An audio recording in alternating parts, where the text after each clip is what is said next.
हो जाई भोर बुझेलू ना बात हो बानी बोलावत खतरू भाओ हो जाई भोर बुझेलू ना बात हो बानी बोलावत खतरू भाओ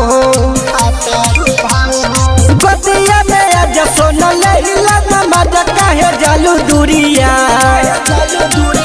अरे बुझो मजबूरिया नइखे जरूरिया काहे तू लगावा तारा ढोरी में अंगुरिया बुझो मजबूरिया नइखे जरूरिया काहे तू लगावा तारा ढोरी में अंगुरिया सनहिया रिकॉर्डिंग स्टूडियो कटसा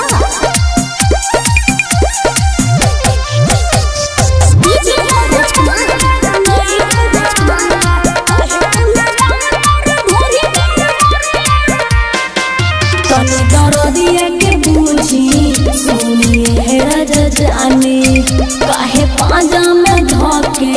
पजिया हवत बाले का हो तन दरदिया के बूझी सुनिए राजा जाने काहे पाजा में धोके पजिया हवत बाले कदर जवानी देखी मन नहीं मानिया वो झारी बुनिया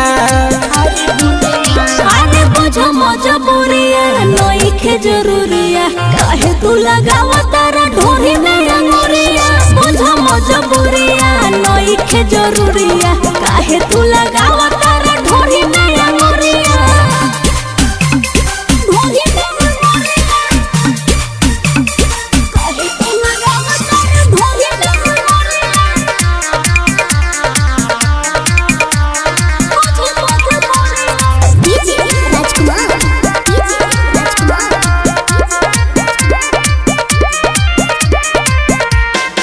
अमीन सोहलू बुझो